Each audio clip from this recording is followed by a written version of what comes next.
परमात्मा तो सबको सर्वत्र सब नामे न सर्वरूपेण दिख रहा है। ये मेरी पंक्ति नहीं है, मेरी अनुभूति जरूर है, साक्षात परोक्ष अनुभूति है, ऐसे नहीं कह रहा हूं, परंतु ये मेरी कोई व्यक्तिगत अनुभूति नहीं। हजारों वर्षों से यह जो वेदांत की, अद्वैत वेदांत की जो परंपरा है, उपनिषदों की जो श्रुति की परंपरा है, उसमें स्पष्ट है और श्रुति सम्मत, युक्ति सम्मत और अनुभूति सम्मत यह शाश्वत सनातन सत्य है कि सर्वत्र ब्रह्म ही है, सर्वदा ब्रह्म ही है, सब ब्रह्म ही है, सर्वम खल्विदम ब्रह्म, सब ब्रह्म ही है, सब कुछ ब्रह्म ही है, ब्रह्म ही था, ब्रह्म ही है, ब्रह्म ही होगा। इसलिए तुम्हें जो तुमसे इतर, तुमसे भिन्न जो भौतिक जगत की वस्तुएं भी दिख रही हैं, वे भी उसी परमात्मा की आकार, विकार, उसी की आकृति है, उसी की छाया, उसी की माया है। ऐसा कोई क्षण नहीं, ऐसा कोई कण नहीं जहां परमात्मा नहीं दिख रहा है, क्योंकि परमात्मा के सिवाय न कुछ था, न है, न होगा। जब परमात्मा से इतर कुछ है ही नहीं तो तुमने देखा क्या? बस तुम्हें भ्रम हो गया है, अज्ञान हो गया है, अपने तमस अज्ञान अंधकार को, अंधकार का विस्तार तुम दूसरे पर भी करना चाहते हो। अरे ब्रह्म क्या होता है महाराज, आपने देखा है क्या? तो वो दया का पात्र है जो युग युग से इस तमस में रहता है, तो दूसरे कोई प्रकाशित होना चाहते हैं, उसको स्वीकार्य नहीं होता है। दरिद्र व्यक्ति, दुखी व्यक्ति, सृष्टि को सबको दुखी देखने में उस थोड़ा सा सांत्वना मिलती है, विक्षिप्तता उसकी अपनी है। अज्ञानी की विक्षिप्तता यह है कि सारा संसार ही अज्ञानी रहे, लेकिन ज्ञानी तो सर्वत्र ज्ञान देखता है और सबको ज्ञान रूप में देखता है और सबको ज्ञानी बनाना चाहेगा। तो आइए आज उस परमात्मा, उस ब्रह्म को सर्वत्र, सर्वनाम में, सर्वरूप में उस परमात्मा का दर्शन कैसे करें, इस पर आज का चिंतन है। शंकराचार्य महाभाग की जो रचना अपरोक्षानुभूति है, उसके 2-3 श्लोक के आधार पर आपके समक्ष बहुत ही अस्पष्ट और वैज्ञानिक विधि से ये बताने का प्रयास करूंगा कि प्रत्येक नाम, प्रत्येक रूप जब तुम देख रहे हो, जब तुम उसकी अनुभूति कर रहे हो, तो वास्तव में उस प्रत्येक अनुभूति में तुम परमात्मा दर्शन कर रहे हो, तुम ब्रह्म दर्शन कर रहे हो, लेकिन तुम्हें मालूम नहीं है। तुमने किसी गुरु से, ब्रह्मनिष्ठ क्षत्रिय से न सुना है, न श्रवण किया है, न निधिध्यासन किया है, न कोई अध्ययन किया है, न अंतःकरण निर्मल है। तो चलो आज प्रयास करते हैं। प्रत्येक अनुभूति में, प्रत्येक नाम में, प्रत्येक रूप में कहां है परमात्मा जो छिपा हुआ है, किधर है ब्रह्म जो नहीं दिख रहा है? आज दिखेगा, दिखाने का प्रयास करूंगा संक्षेप में।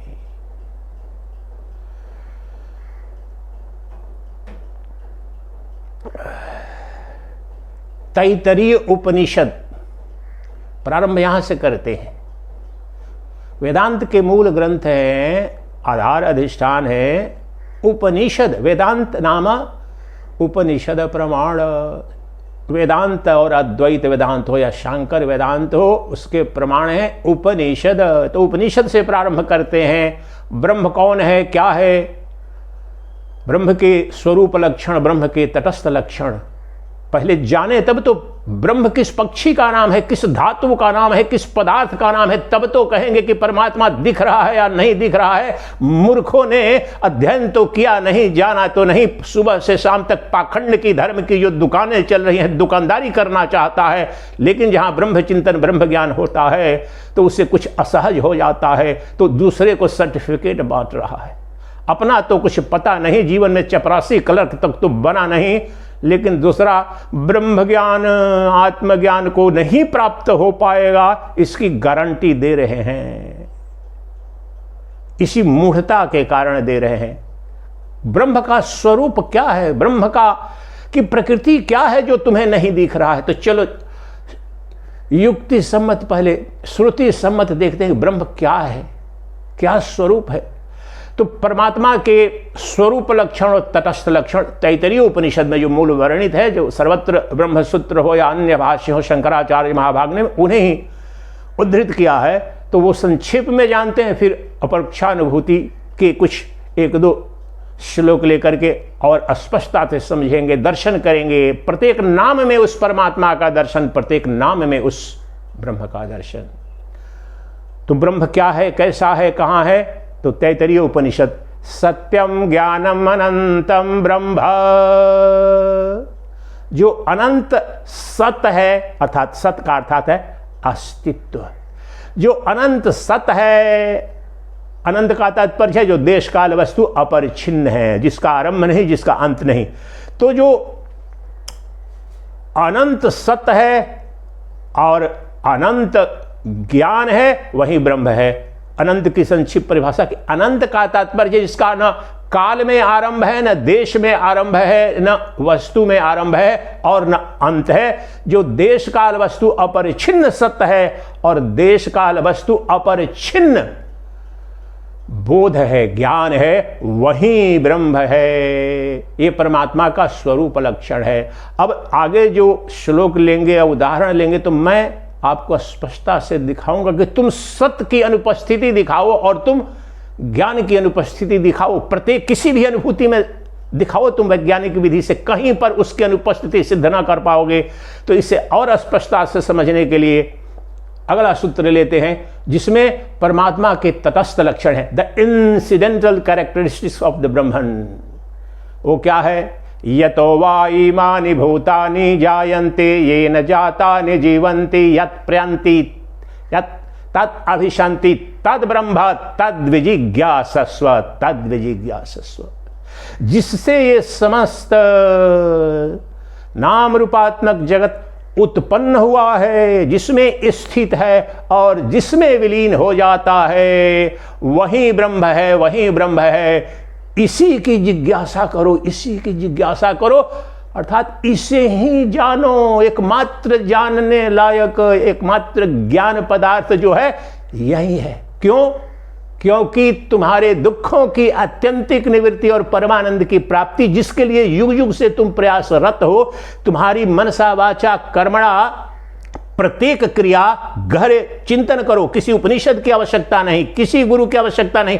तुम मुझे बताओ कि अपने जीवन की कौन सी मानसिक या वाचिक या कायिक क्रिया तुमने दुख प्राप्ति के लिए किया है और सुख के लिए नहीं किया। असंभव। तुम आस्तिक हो या नास्तिक, पशु हो या पक्षी, अधार्मिक हो या महाधार्मिक, पुण्यात्मा पापात्मा, प्रत्येक जीव स्वभावतः सुख की प्राप्ति के लिए अनवरत प्रयास कर रहा है और दुख की निवृत्ति के लिए प्रयास कर रहा है। और तद् विजिज्ञासस्व, वह जो ब्रह्म है जिससे ये अनंत जगत उत्पन्न हुआ है, जिसमें स्थित है, जिसमें विलीन हो जाएगा, एकमात्र वह जो सत्यम ज्ञानम अनंतम, जो अनंत ज्ञान और अनंत सत्स्वरूप है, उसमें दुखों की आत्यंतिक निवृत्ति और परमानंद की प्राप्ति है, जो तुम खोज रहे हो। आस्तिक हो या नास्तिक, ज्ञानी अज्ञानी, यही तुम्हारी खोज है। ब्रह्म ज्ञान, आत्मचिंतन, अद्वैत वेदांत तुम्हें कुछ ऐसा नहीं देना चाहता है, तुम्हें कुछ ऐसा नहीं प्रदान करना चाह रहा है जो तुम नहीं चाहते। ब्रह्मांड के प्रत्येक प्राणी की जो मूल सर्वाधिक जो अंतर्भूत कामना है, उसी की तृप्ति कराने का प्रयास है, प्रयत्न है, विज्ञान है, विधा है ये अद्वैत वेदांत। तो वह परमात्मा तद विजिज्ञासस्व, इसकी व्याख्या कर, तद विजिज्ञासस्व, know that alone, know that alone, seek that alone, seek that alone. क्यों? उसे ही प्राप्त करो, उसे ही जानो, उसे ही जानो, उसे ही प्राप्त करो। क्यों? क्योंकि उसके ज्ञान से और उसका ज्ञान ही उसकी प्राप्ति है, और उसके ज्ञान, उसकी प्राप्ति से ही तुम्हारे दुखों की आत्यंतिक निवृत्ति और परमानंद की प्राप्ति, अर्थात तुम जो युग युग से खोज रहे हो, अज्ञान के कारण, बेहोशी के कारण, अनजाने में तुझे लग रहा है कि कहीं कुछ और खोज रहे हो। जब भी तुम कोई प्रेसी खोज रहे हो, जब भी कोई प्रियतम खोज रहे हो, जब भी तुम आलीशान मकान दुकान खोज रहे हो, जब भी तुम वास्तव में कहीं राष्ट्रपति बनना चाहते हो, प्रधानमंत्री बनना चाहते हो, दुनिया का सबसे बड़ा उद्योगपति बनना चाहते हो, तुम नोबेल पुरस्कार विजेता बनना चाहते हो, सबसे बड़े वैज्ञानिक बनना चाहते हो या योद्धा बनना चाहते हो, वास्तव में गहराई में, वास्तव में you are seeking that Brahman alone. क्योंकि ये समस्त जो इच्छाएं हैं, अनंत ऐश्वर्य, अनंत धन धान्य संपूर्ण, अनंत आनंद, अनंत प्रेम, ये सिर्फ और सिर्फ तुम उसकी कणिका मात्र। तुम जब राष्ट्रपति बनना चाहते हो, प्रधानमंत्री बनना चाहते हो, दुनिया के सबसे बड़े धनवान बनना चाहते हो, इंसिडेंटल 1 मिनट में बोलता हूं, अभी जो अमेरिका में जो घटना, ऐतिहासिक घटना घट रही है, दुनिया का सबसे बड़ा प्रभावशाली जो राजनेता है, जो वहां के राष्ट्रपति हैं डोनाल्ड ट्रंप, और दुनिया का सबसे बड़ा धनवान जो एलन मस्क है, द क्लैश ऑफ टाइटन्स जो बोलते हैं, आप देख रहे हैं, दोनों अपने साम्राज्य को बचाने के लिए, उनकी जो परिभाषा, उनके दुखों की आत्यंतिक निवृत्ति और परमानंद की प्राप्ति, वहां पर भी जो संघर्ष चल रहा है। मैं दुनिया का सबसे बड़ा, अब उस विषय पर विस्तार में नहीं जाता हूं, मैं देखता हूं CNN वगैरह, बचपन से देखता रहा हूं, तो मैं इंटरनेशनल मीडिया में जाकर के थोड़ा समझने की कोशिश की। दोनों वास्तव में एक दूसरे के नजदीक भी इसी कारण आए, दूसरे से अलग भी हुए कि उन्हें जो अपने ऐश्वर्य की, अपनी सत्ता की, अपने आनंद की जो परिभाषा है, उनके रूप जहां पर लगा कि मेरे पर आघात हो रहा है, अलग हो रहे हैं, दूसरे पर प्रहार करें।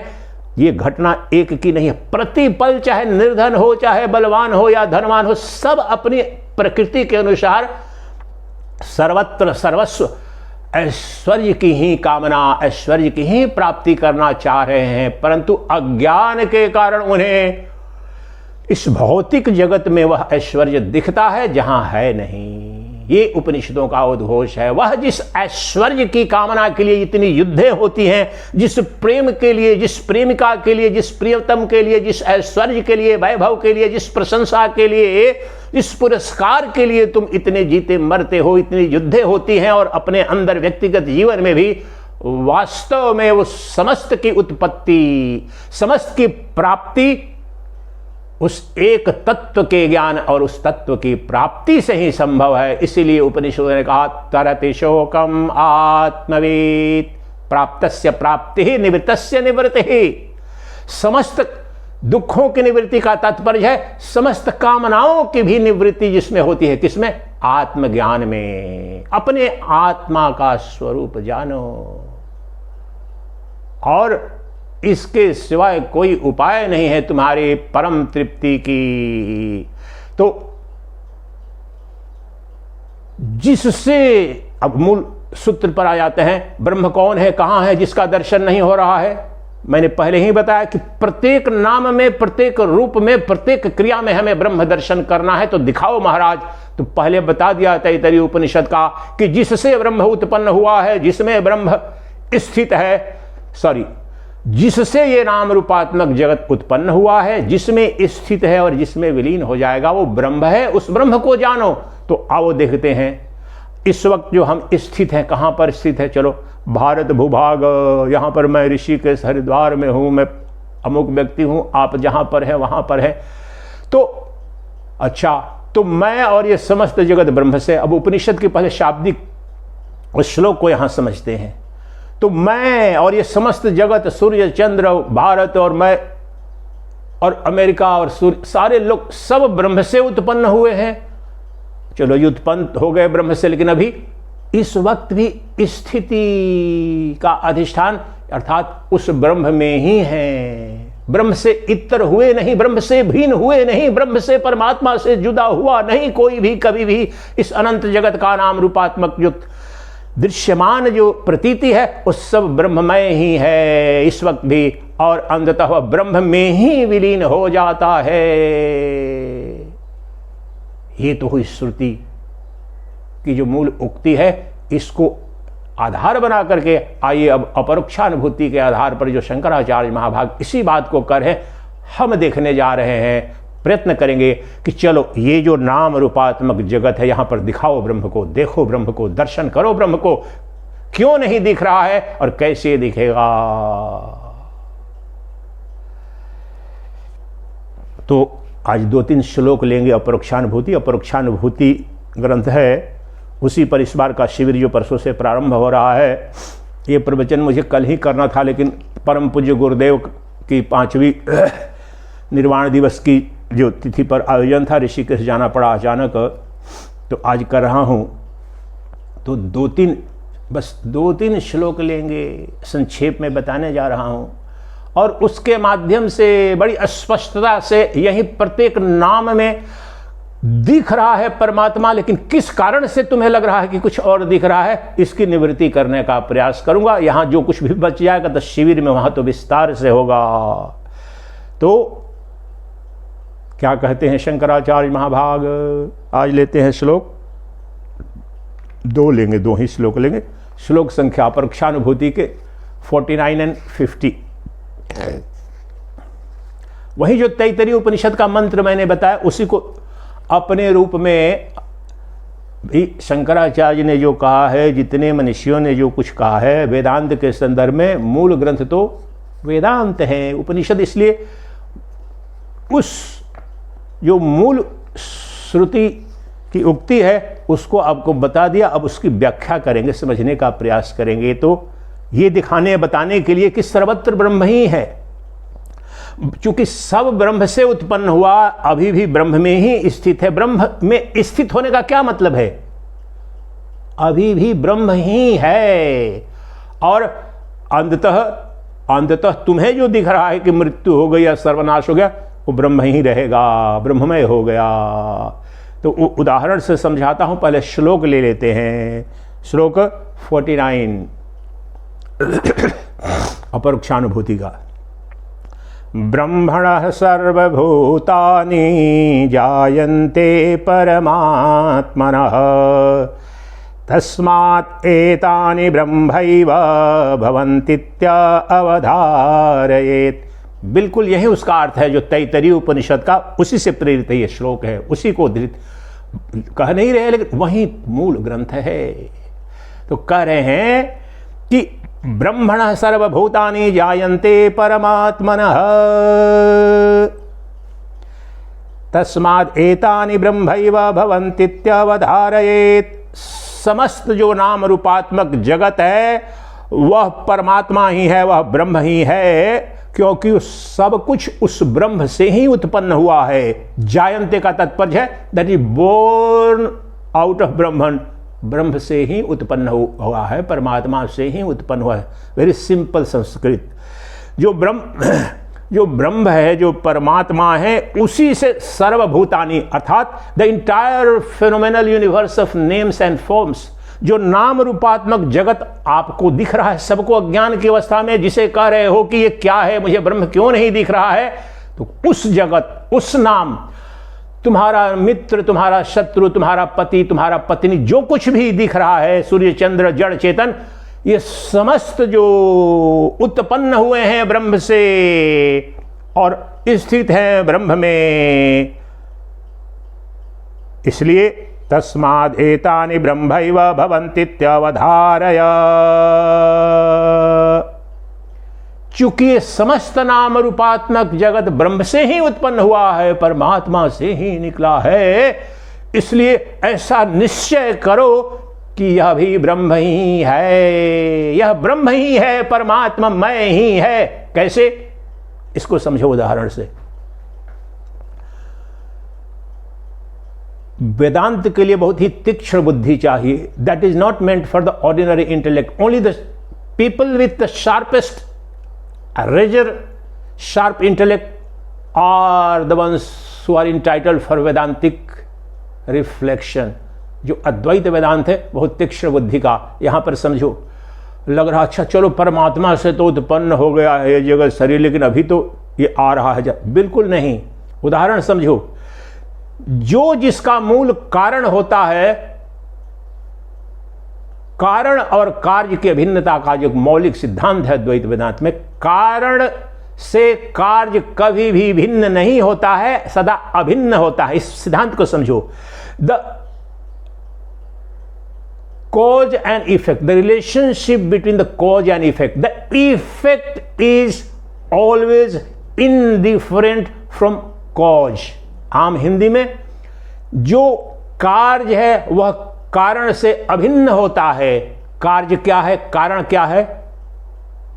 दूध से दही बनना, मिट्टी से हांडी बनना, सकोरा बनना, कलश बनाना, प्याली बनना, दीना। किससे बन रहे हैं सर? लकड़ी से। ये टेबल, ये कुर्सी, ये चौखट, जो दरवाजा, कारण और कार्य। तो उदाहरण लीजिए, मिट्टी कारण है, कॉज। अब उसका कार्य क्या है? प्याला, दिया, मिट्टी का दिया, मिट्टी की हांडी, मिट्टी का कलश और मिट्टी के हजारों करोड़ों सुराही। मिट्टी से बने जितने भी पात्र हैं इस वक्त भी वो मिट्टी से बने हैं। तो इस वक्त क्या हो गए हैं? वो सोने के हो गए हैं कि चांदी के हो गए हैं कि लोहे के हो गए हैं? इस वक्त भी मिट्टी ही वहां पर पड़ी हुई है। नाम रख दिया शकोरा, नाम रख दिया प्याला, लेकिन प्याला, सकोरा, दिया, कलश, हांडी, नाम और रूप को हटा दो, वो तत्व जिससे उत्पन्न हुआ है, जो मूल कारण है मिट्टी, वो तो पूर्णता में वैसे ही जिस मिट्टी से बना था इस वक्त भी वो मिट्टी है, और कुछ दिन बाद जब नष्ट हो जाएगी, टूट फूट जाएगी, मिट्टी में विलीन हो जाएगी। ये अर्थ है उस तैत्तिरीय उपनिषद के मंत्र का। और यही कहना चाह रहे हैं कि जो जिसका मूल कारण है और जिस मूल कारण से जो कार्य रूप से जो दिख रहा है वह कभी भी उससे भिन्न नहीं होता है। चूंकि इस समस्त नाम रूपात्मक जगत का मूल कारण परमात्मा है, ब्रह्म है, इसलिए ये समस्त नाम रूपात्मक जगत भी ब्रह्म ही है। ब्रह्म से उत्पन्न हुआ, ब्रह्म में स्थित है, ब्रह्म में विलीन हो जाता है। एक दो और इलस्ट्रेशन लेते हैं।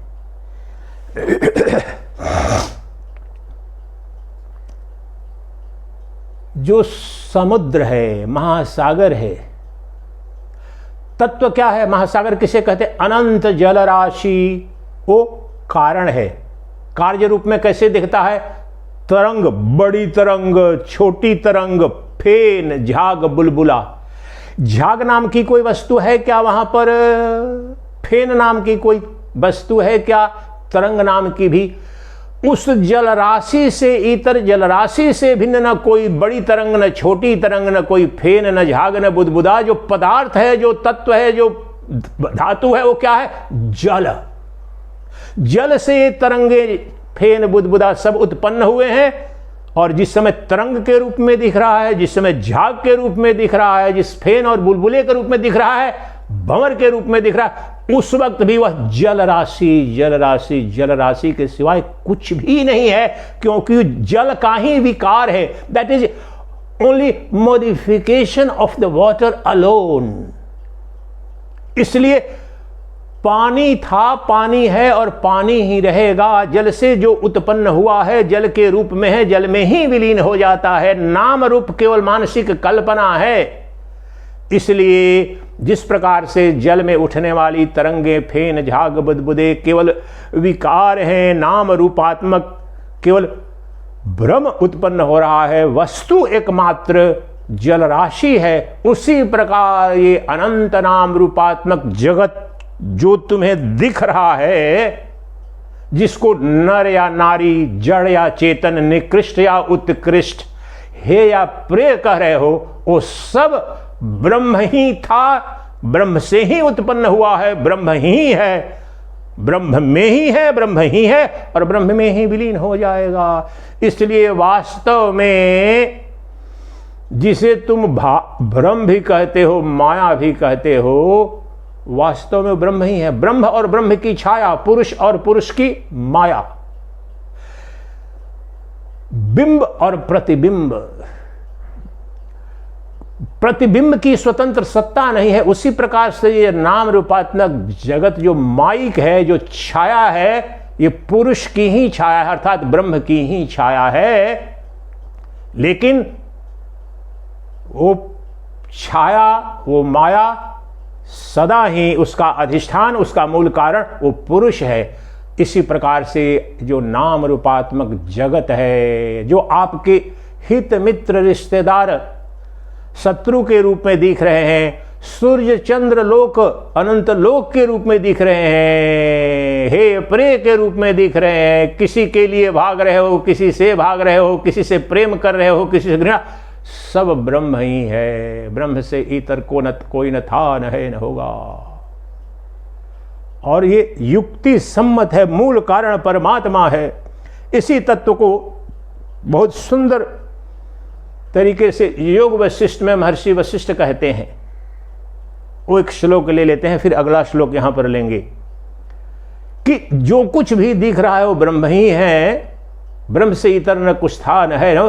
तो उसके लिए बड़ा एक सुंदर, मेरा बड़ा प्रिय श्लोक है, उसको आपके समक्ष रखता हूं। फिर आते हैं अगले श्लोक पर। इसको स्पष्ट करने के लिए वह श्लोक बोल रहा हूं। योग वशिष्ठ का कहते हैं,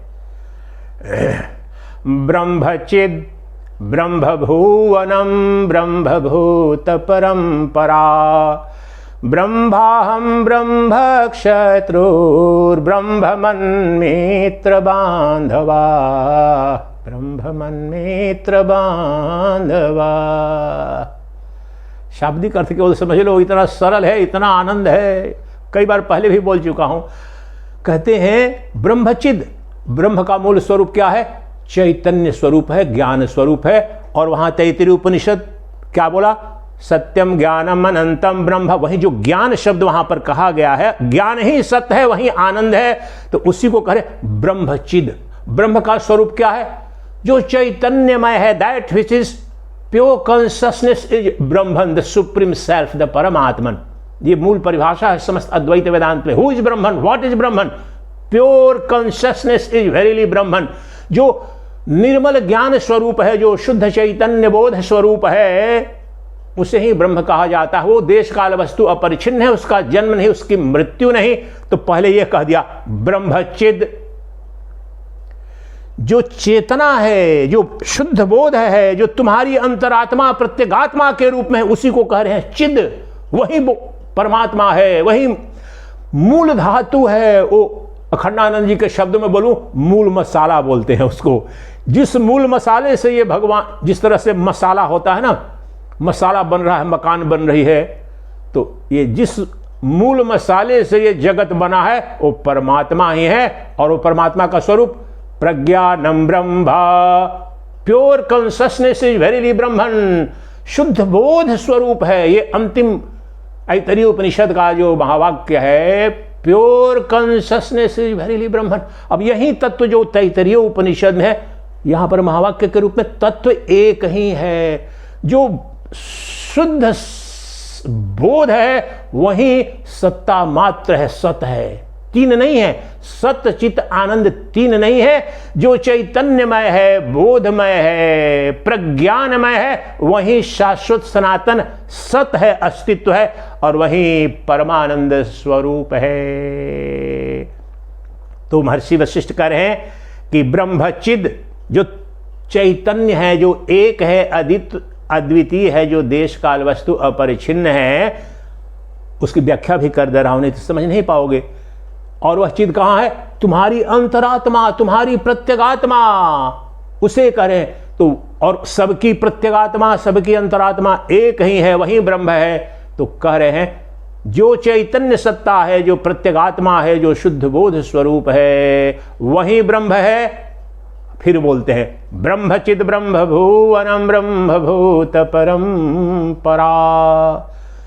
जो ब्रह्म चैतन्यमय है, प्रज्ञानमय है, शुद्ध बोध स्वरूप है, वही ब्रह्मचिद ब्रह्म भुवनम, वह ब्रह्म ही जो ज्ञान स्वरूप ब्रह्म है। इसलिए बार बार बोल रहा हूं, ब्रह्म कहते ही कुछ दिमाग में तुम्हें लगता है some mysterious entity sitting up above in this। No, जो प्रज्ञान स्वरूप, जो शुद्ध बोध स्वरूप, जो चैतन्य स्वरूप ब्रह्म है, वही 14 भुवन समस्त लोक के रूप में वही दिख रहा है। ब्रह्मचिद, ब्रह्म भुवनम, ब्रह्म भूत परंपरा, the entire succession, that is the modification of the panchabhuta, 5 elements. जो भी लता वृक्ष घास पशु पक्षी पहाड़ पर्वत आकाश, भूत परंपरा का तात्पर्य है भौतिक जगत, ये 5 प्रपंच से बना, 5 भूतों से बना जो प्रपंच और उसके संघात के रूप में जो भी नर नारी जड़ चेतन निकृष्ट उत्कृष्ट जो कुछ भी दिख रहा है सब ब्रह्ममय ही है, ब्रह्म ही है, ब्रह्म का ही विकार है। यानी विकार का तत्व modification of the Brahman, the pure consciousness alone. ब्रह्मचिद ब्रह्म भुवनम ब्रह्म भूत परंपरा, ब्रह्माहम ब्रह्म क्षत्रुर ब्रह्म मन्मित्र बांधवा। मानव इतिहास में ऐसा उद्घोष नहीं है जो ये दूसरी पंक्ति है, तुम्हारे बंधु बांधव भी ब्रह्म है और तुम्हारा शत्रु भी ब्रह्म है। इसकी विराटता देखो, कैसा उद्घोष। ब्रह्म मन मित्र बांधव, ब्रह्माहम ब्रह्म, मैं ब्रह्म। अब यहां पर देखो ब्रह्माहम अर्थात अहम ब्रह्म, मैं ब्रह्म, मेरे बंधु बांधव मित्र सगे संबंधी सब ब्रह्म और मेरा शत्रु भी ब्रह्म, सब ब्रह्म। ऐसा श्लोक अन्यत्र उपनिषदों में भी नहीं है। One comprehensive crystallized manifestation of that entire Advaita Vedanta. मैं ब्रह्म, मेरी पत्नी, मेरी प्रेसी, मेरा पति, मेरे माता पिता, मेरे मित्र, मेरा शत्रु, सब उस एक अद्वैत, एक अद्वितीय शुद्ध बोध स्वरूप ब्रह्म की ही अभिव्यक्ति है, उसी की ही छाया है, उससे इतर कुछ नहीं, कोई नहीं। ये समस्त ब्रह्मांड में पंचभूत से बना जो प्रपंच है, पर्वत पहाड़ महासागर और अपने जीवन में मेरे मित्र मेरे शत्रु और मैं, सब एक अद्वितीय ब्रह्म ही है। ब्रह्म से इतर कोई नहीं, ब्रह्म से बाहर कुछ नहीं, ब्रह्म से अलग कोई नहीं। वह भी योग वशिष्ठ का जो श्लोक है वहीं से, मूल ग्रंथ तैतरीय उपनिषद। अब आइए और एक श्लोक लेते हैं। अगला श्लोक, ये श्लोक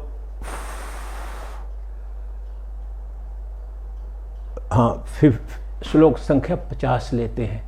उसी तत्व को ये अपरोक्षानुभूति का, अब उसको बड़ा और इतनी प्रगाढ़ता से आदि शंकराचार्य महाभाग बोलते हैं कि समस्त नाम रूपात्मक जगत और ये समस्त जो क्रियाएं हैं उन सब का अधिष्ठान, मूल कारण, मूल ऊर्जा ब्रह्म ही है। तो श्लोक क्या है और फिर इसको दर्शन कराएंगे, अनुभूति करने का प्रयास करते हैं। तो श्लोक इस प्रकार से है, मेरे प्रिय श्लोकों में से एक है, ब्रह्मैव सर्वनामानि रूपाणि विविधानि च कर्माण्यपि समग्राणि विवर्तेते श्रुतिर्जगौ विवर्तेते श्रुतिर्जगौ। एक श्लोक अद्भुत, मैं तो चला जाता हूँ अपने अस्तित्व के केंद्र पर, एक श्लोक से ही चला जाता हूँ। मेरी वाणी अवरुद्ध हो रही है इसको कि इसके अर्थ को सिद्ध एक कहूँ कि क्या हूँ ये अलग बात है, हुआ है, दिख जाता है, नग्न दिखता है। तो पहले शाब्दिक अर्थ समझ लीजिए क्या करें। ब्रह्मैव सर्वनामानि, आपको समझने में आसानी होगी, पहले जो बता चुका हूँ तैतरीय उपनिषद और योग वशिष्ठ का श्लोक, बिल्कुल वही बात यहाँ पर कह रहे हैं। अब बड़ी स्पष्टता से, सरलता से और प्रामाणिकता से और बड़ी प्रबलता से कह रहे हैं शंकराचार्य महाभाग, ब्रह्मैव सर्वनामानि रूपाणि विविधानि च। ये समस्त नाम रूपात्मक जगत के रूप में जो कुछ भी दिख रहा है, ब्रह्मैव, ब्रह्म इव, ब्रह्म ही, the Brahman alone is appearing as the entire phenomenal universe of names and forms. That is the literal translation. ये समस्त जो नाम रूपात्मक जगत है वो ब्रह्म ही है। ब्रह्मैव सर्वनामानि रूपाणि विविधानि च कर्माण्यपि समग्राणि विभर्तेति श्रुतिर्जगौ। और श्रुति अर्थात उपनिषदों को कहा, उपनिषदों ने जो गाया है, उपनिषदों ने कहा है, यही कह रहे, कोट कर रहे हैं कि ये मैं नहीं कह रहा हूं, शंकराचार्य महाभाग कह रहे हैं कि ये श्रुति ने कहा है। श्रुति ने जगाओ, जो उन्होंने गायन किया, क्या गायन किया कि ये समस्त नाम रूपात्मक जगत ब्रह्म ही है और समस्त क्रिया। अब यहां पर जो दूसरी पंक्ति में जो आ रहा, समस्त क्रियाकलाप जो तुम्हारे अंदर बाहर और इस जगत में हो रहा है, सब को धारण या अर्थात क्रियमान अधिष्ठान रूप से, कारण रूप से वो ब्रह्म ही कर रहा है। यही उद्घोष, यही गायन श्रुति ने अर्थात उपनिषदों ने किया है। अद्वैत वेदांत का मूल और प्रमाणिक स्रोत क्या है? प्रमाण जिसे कहा जाता है उपनिषद। तो उसी तैतरीय उपनिषद और अन्य उपनिषदों के आधार पर उस मूल वैदिक सनातन धर्म के जो मूल ग्रंथ हैं उपनिषद है। प्रस्थानत्रय उपनिषद, उसमें प्रस्थानत्रय में भी मूल ग्रंथ तो उपनिषद हैं, वेद प्रमाण हैं, उन्हीं की व्याख्या ब्रह्मसूत्र तो उनको समन्वित किया गया है उनके अर्थ को, और भगवद गीता तो उसको भी उपनिषद ही माना जाता है। और शंकराचार्य महाभाग कहते हैं Shrimad Bhagavad Gita is the quintessence of entire Vedas, अर्थात श्रुति उपनिषदों का जो सारांश है वहीं उसमें भी है। तो ये समस्त सनातन और वैदिक धर्म के जो वांग्मय हैं, जो ये अंतिम निष्कर्ष है। क्या निष्कर्ष है?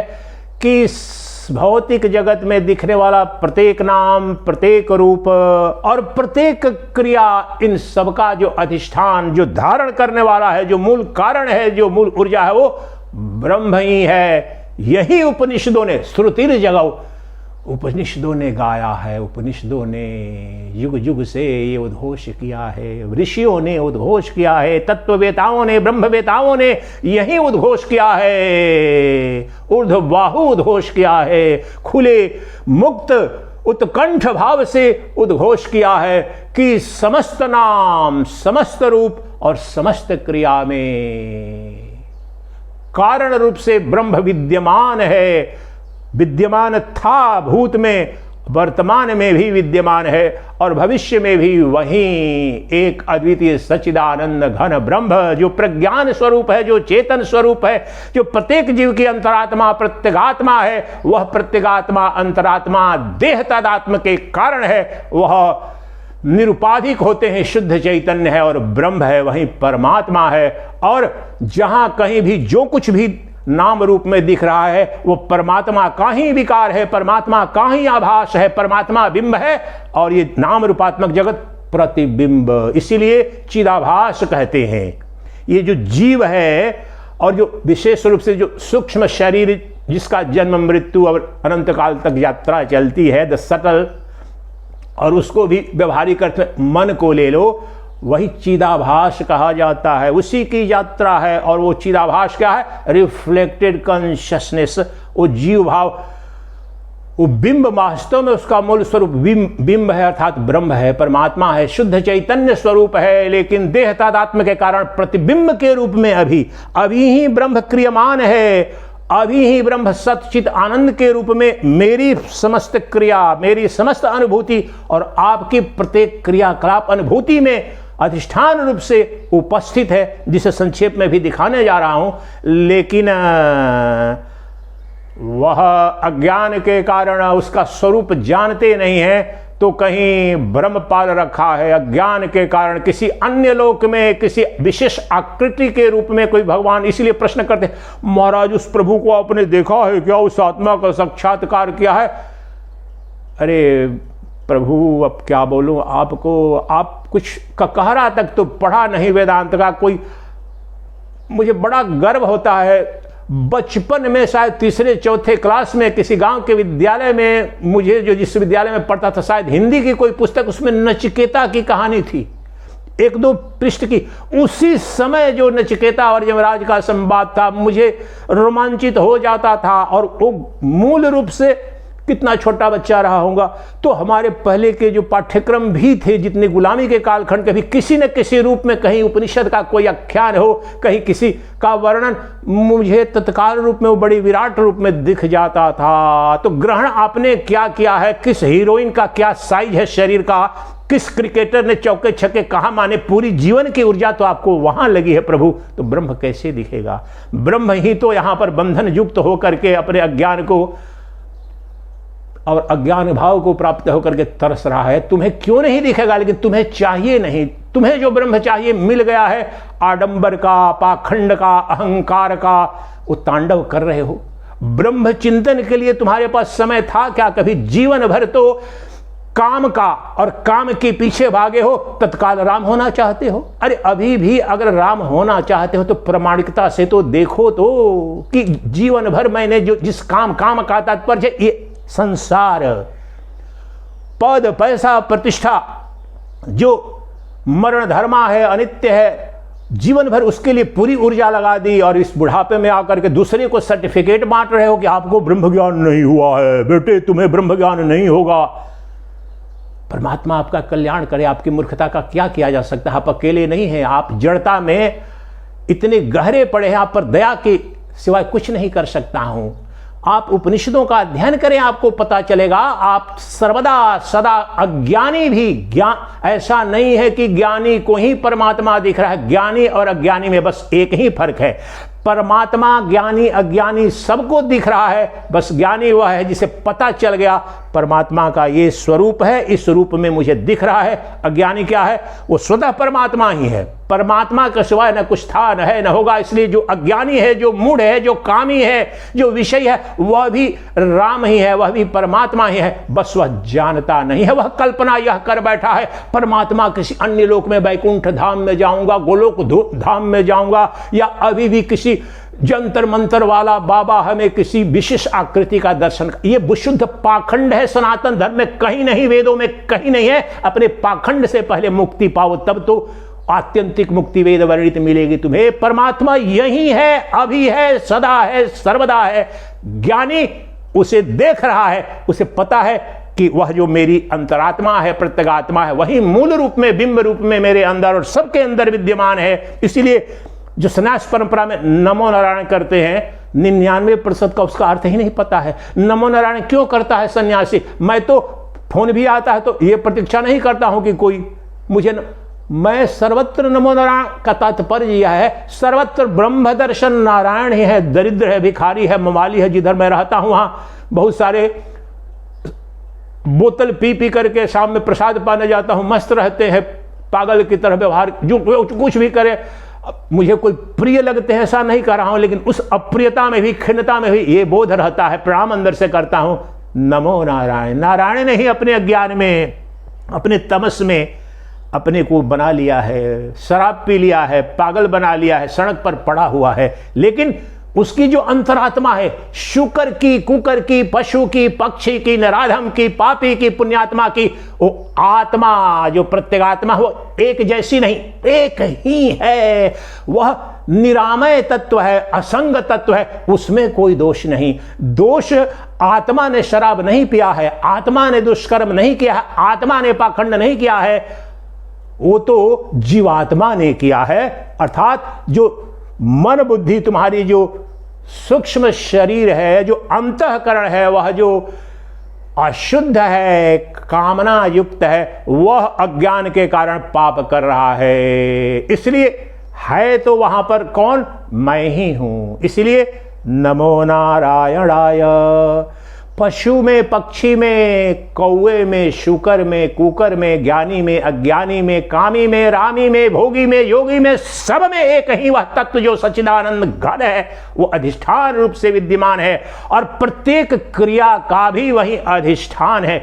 इसको अब समझाता हूं थोड़े संक्षेप में। उदाहरण पहले एक लेते हैं तब कि प्रत्येक नाम, प्रत्येक रूप और प्रत्येक क्रिया का अधिष्ठान अर्थात मूल कारण जो परमात्मा ही है। तो एक दो और उदाहरण लेते हैं।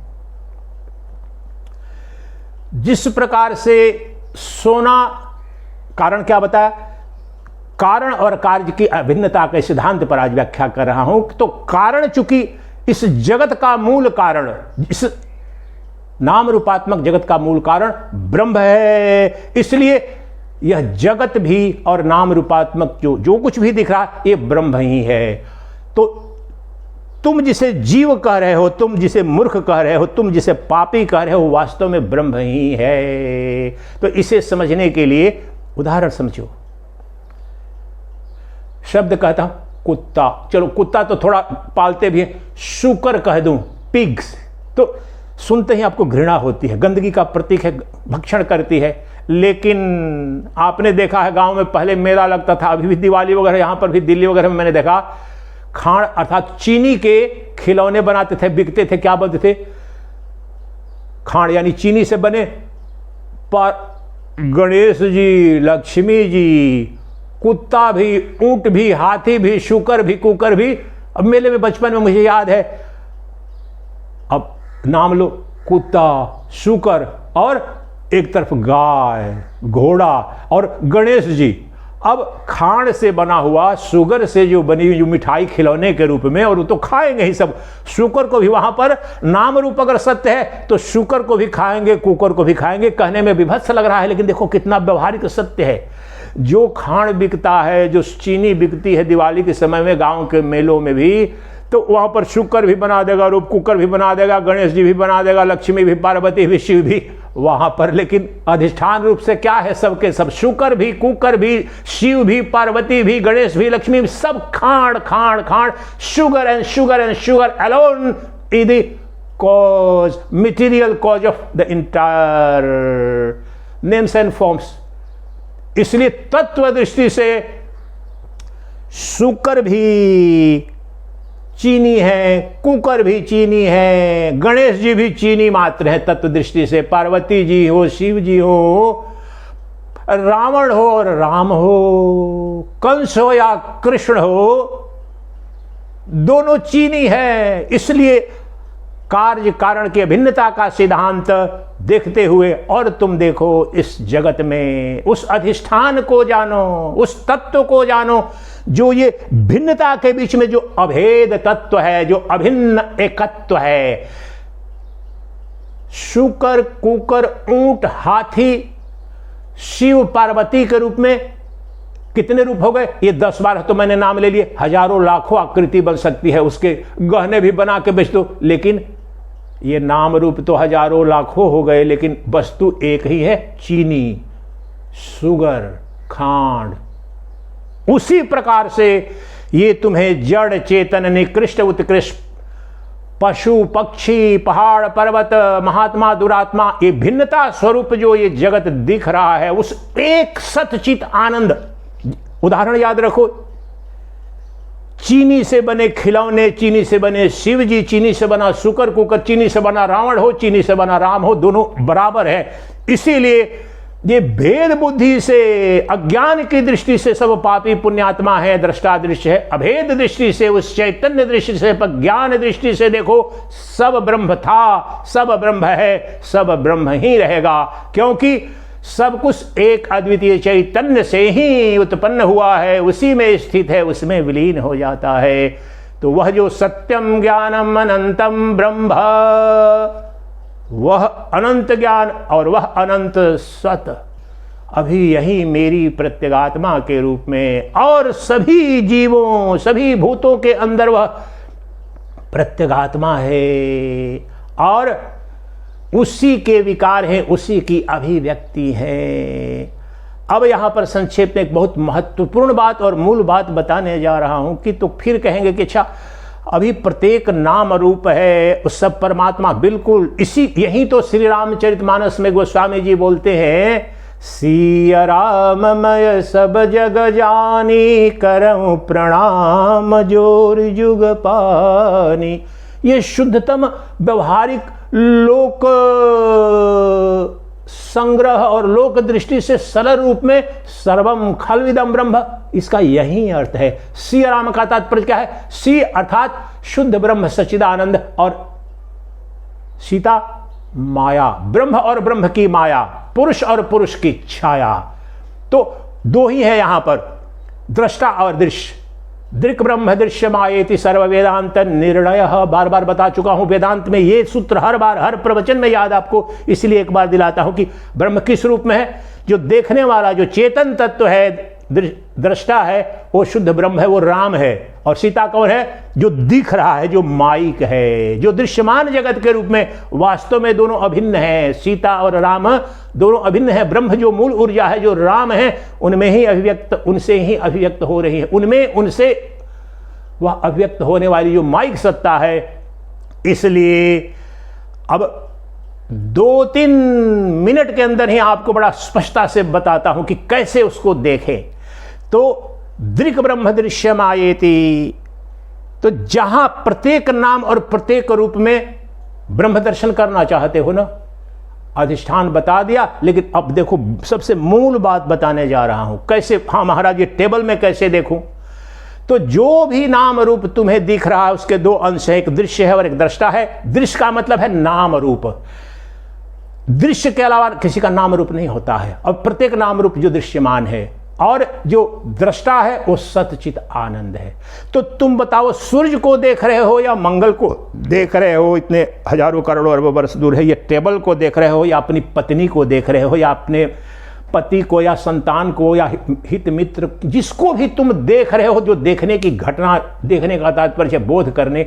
तो ये नाम रूपात्मक जगत में जो कुछ भी तुम देख रहे हो तो एक दृश्य के रूप में दिख रहा है, वो सीता है, वो माया है, उसमें विकार है, उसका जन्म है, मृत्यु है। लेकिन उस प्रत्येक बोध में, प्रत्येक अनुभूति में सच्चिदानंद अर्थात जो चेतन है, जो मूल ब्रह्म का स्वरूप है, उसकी अनुपस्थिति दिखाओ तुम।